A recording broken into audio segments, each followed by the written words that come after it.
Números, capítulo 12, versículo 1 diz assim: Falaram Miriam e Arão contra Moisés por causa da mulher cuxita que tomara, pois tinha tomado a mulher cuxita. O livro de Números, em português, tem este nome por causa da tradução grega, conhecida como Septuaginta, que aconteceu na cidade de Alexandria, no Egito, de acordo com a tradição, por volta do ano 300 a.C. Este nome, Números, aritmoi no grego, ou aritme na Septuaginta no grego, ele tem este nome por causa dos dois censos que nós encontramos no livro de Números, capítulo 1 e capítulo 26. Na Bíblia hebraica, o nome é Bemidaber, no deserto, e vem do primeiro versículo deste livro, que diz assim: Vaidaber Adonai el Moshe Bemidaber. E falou o Senhor a Moisés no deserto. Sem dúvida, a palavra, o tema, no deserto, Bemidaber, é muito mais interessante, parece muito mais rico do que aritmoi, números. No deserto, podemos experimentar Deus distante, muitas vezes ausente. No deserto, os nossos problemas se agigantam.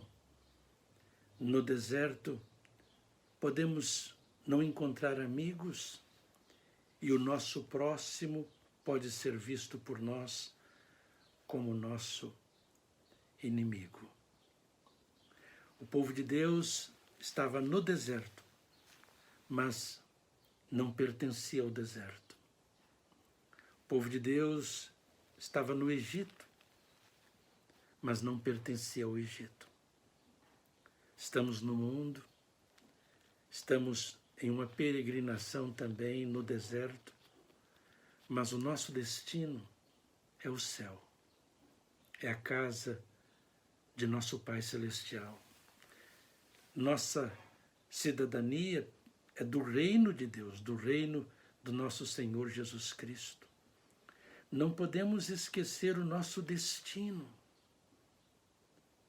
Quando esquecemos de onde somos, para onde vamos, o nosso porto, nossa estação final, podemos agir e reagir de maneira errada, equivocada, sem a ética do reino de Deus, do reino dos céus. O livro de Números é um livro repleto de reclamações, queixas, murmurações. Aqui nós encontramos o povo de Deus reclamando de tudo. Reclama de água, reclama de pão, reclama da terra prometida que eles deveriam avançar e conquistar, reclamam da liderança. Precisamos aprender a agradecer, reclamar menos ou não reclamar, e agradecer mais. Neste capítulo 12, nós temos a seguinte estrutura. Versículos 1 e 2, nós encontramos a reclamação contra o servo de Deus. Nós encontramos a murmuração, a queixa de Miriam e Arão contra o seu irmão Moisés. A razão ou as razões da queixa são as seguintes. Eles reclamam contra o casamento de Moisés, a esposa de Moisés, uma mulher cuxita, uma mulher negra, de uma outra nacionalidade. E eles reclamam porque eles não estavam tendo o destaque, a autoridade que eles gostariam de ter, mas que apenas Moisés tinha. Que nós temos inveja, orgulho, nós temos arrogância por parte deles em relação a Moisés. O versículo 3 deste capítulo 12 é uma explicação para o leitor do texto, para que nós possamos entender por que que Moisés não agiu e não reagiu com agressividade, com violência contra Miriam e Arão? A resposta é porque Moisés era manso, era muito manso. E do versículo 4 em diante, até o versículo final deste capítulo, nós encontramos Deus defendendo o servo dele, Moisés. Então, versículos 1 e 2, a reclamação, a murmuração, a queixa. Versículo 3, por que que Moisés, que sofreu a reclamação, a queixa, ele não revida com agressividade, com violência? Por que que ele reage como reagiu, em silêncio, com mansidão? Porque ele era manso. E do versículo 4 em diante, Deus como o advogado de Moisés, o defensor de Moisés. Neste texto nós temos 4 pessoas e nós podemos então descrever as características de cada uma dessas 4 pessoas. Nós encontramos Miriam, encontramos Arão, encontramos Moisés e encontramos Deus. E nós precisamos nos perguntar, com quem nós parecemos? Nós parecemos com Miriam, com Arão, com Moisés, com Deus. Miriam era a irmã mais velha de Moisés e de Arão. Arão era mais velho que Moisés 3 anos, de acordo com Êxodo capítulo 7, versículo 7. E Miriam, de acordo com Êxodo capítulo 2, de 1 a 8, era uma moça quando Moisés nasceu. Tudo indica que ela foi a causadora principal, a principal responsável de toda essa murmuração, de todo esse problema que nós encontramos aqui. Por ser mais velha e por ter sido aquela que foi, na verdade, punida. Ela ficou leprosa, de acordo com o texto bíblico. Quando nós lemos aqui no finalzinho deste capítulo, no versículo 10, diz que Miriam achou-se leprosa, branca. Ela reclama de uma mulher negra, da pele dessa mulher, que tem nacionalidade diferente, é de uma raça diferente. E agora ela fica bem diferente mesmo da outra mulher, da outra pessoa de quem ela reclama. Agora ela é branca, mas de lepra. Lepra era um símbolo de pecado. Há um grande paralelo entre a atitude de Miriam, o pecado espiritual de Miriam e a enfermidade que Deus permite que tome lugar na vida dela. Agora ela não pode mais agir como profetisa do Senhor, sacerdotisa de Deus, aquela que intercede pelo povo diante do Senhor, que proclama a palavra do Senhor. O versículo 1 do capítulo 12 de Números tem o verbo falar, em hebraico, davar. Este verbo no hebraico encontra-se na terceira pessoa do singular feminino.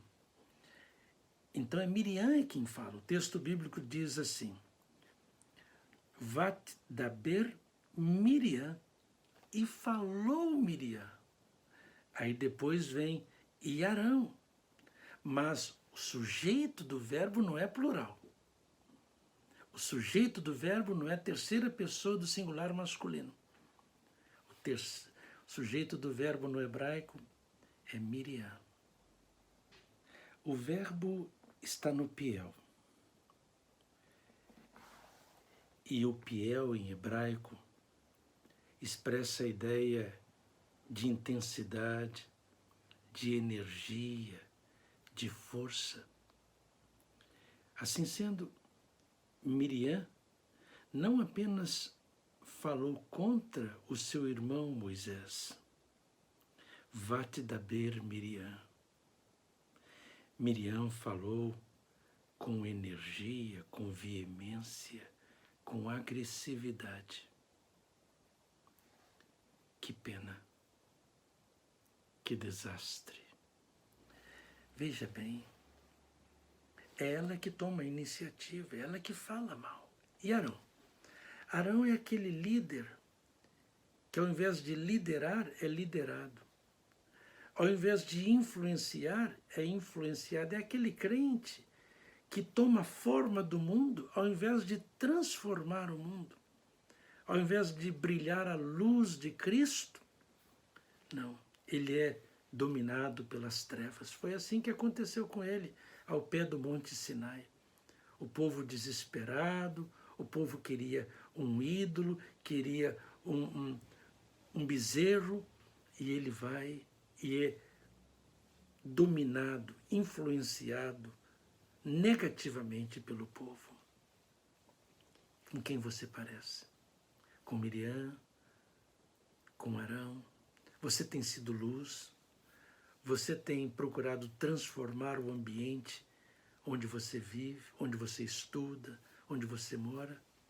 Ou você tem sido influenciado pelo ambiente, adquirido a forma do mundo? Nós somos salvos para brilhar a luz de Cristo, para as boas obras. Então, depois, em seguida, nós temos Moisés. Moisés é descrito neste texto como servo de Deus. Moisés aponta para Jesus. Em Deuteronômio, capítulo 18, Moisés disse que Deus haveria de levantar um profeta como ele, que o povo de Deus deveria ouvir esse profeta. Então Moisés aponta para Jesus. Ele é o servo do Senhor. Deus o chama aqui de meu servo. Jesus é o servo de Deus, o servo sofredor, aquele que faz a vontade de Deus o Pai e não a sua própria vontade. Moisés é chamado de profeta. Moisés é o intercessor, ele intercede por sua irmã que se levantou contra ele. Ele diz assim no versículo 13, ó Senhor, ó Deus, rogo-te que a cures. A Bíblia nos ensina que Jesus é o nosso intercessor. Ele está à direita do Pai, ele intercede por nós. Na cruz ele orou por nós. Na oração sacerdotal, no Evangelho de João, ele ora por nós. Como nós precisamos orar pelos outros, interceder, até mesmo por aquelas pessoas que falam mal de nós, se levantam contra nós. Siga o exemplo de Moisés. Siga o exemplo de Jesus. Moisés também é chamado de um homem manso.